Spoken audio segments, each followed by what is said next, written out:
Hey, so I've been working on this personal project while I was in college. I wanted to incorporate 3 of my favorite game elements together and try my hand with it. Those being roguelikes, potion making, and shop stuff. The main basis is you're a witch selling potions to pay off your tuition at a mage college. And you'll be foraging and killing monsters to get materials, or just buying them all from the money selling extra potions you don't need. Here's our protagonist that you'll be playing as. This right here is Lucina.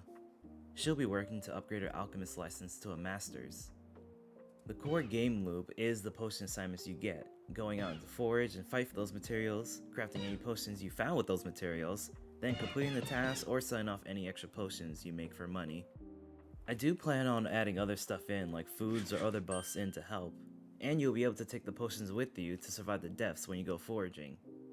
So far I've started perfecting as much as I can on the potion making aspect first, so let me show you what I got.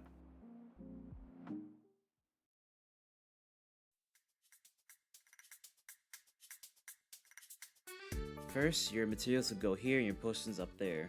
If you used the material before, its element and potency will be displayed, else it's just undiscovered, but it can be found by crafting or distilling it.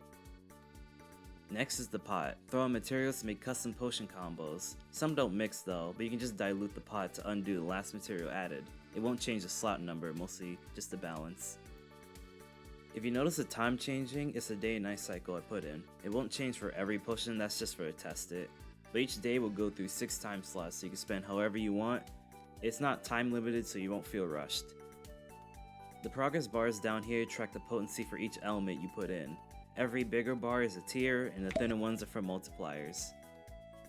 Your custom potions will be saved in the recipe book, as well as the materials used, its property, and how much it's sold for. I redesigned this like 7 times over, but next devlog I'll have to do that again to show the requirements for the tiers as well. The mortar and pestle can grind plant or mushroom-like materials into a slightly higher potency if you just need one more. The distiller, on the other hand, takes 2 materials of similar elements and combines their potency into a distilled essence. The duration would depend on how much the total would be, but it would be no greater than a day's worth of time.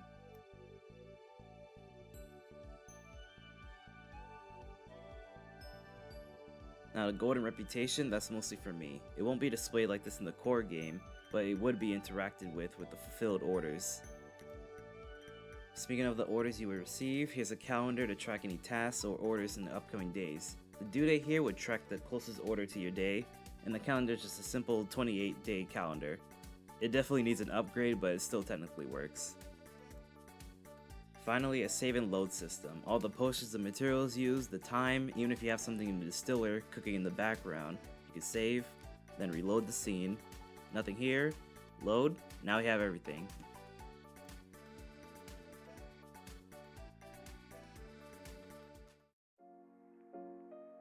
Okay, so here's the phases I have planned out so far and how much I have left for phase 1 that I'm currently in. I put it in phases because throughout college, work has been eating a lot of my time that I could exhaust on this project. Currently, I am on my last summer before I graduate next year, and until I have to sell my soul to a company to survive, I like to spend it like working on the game.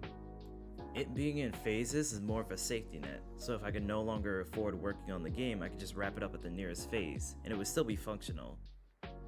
Maybe I can even show off to some execs, huh? Give them a little taste of what I can offer.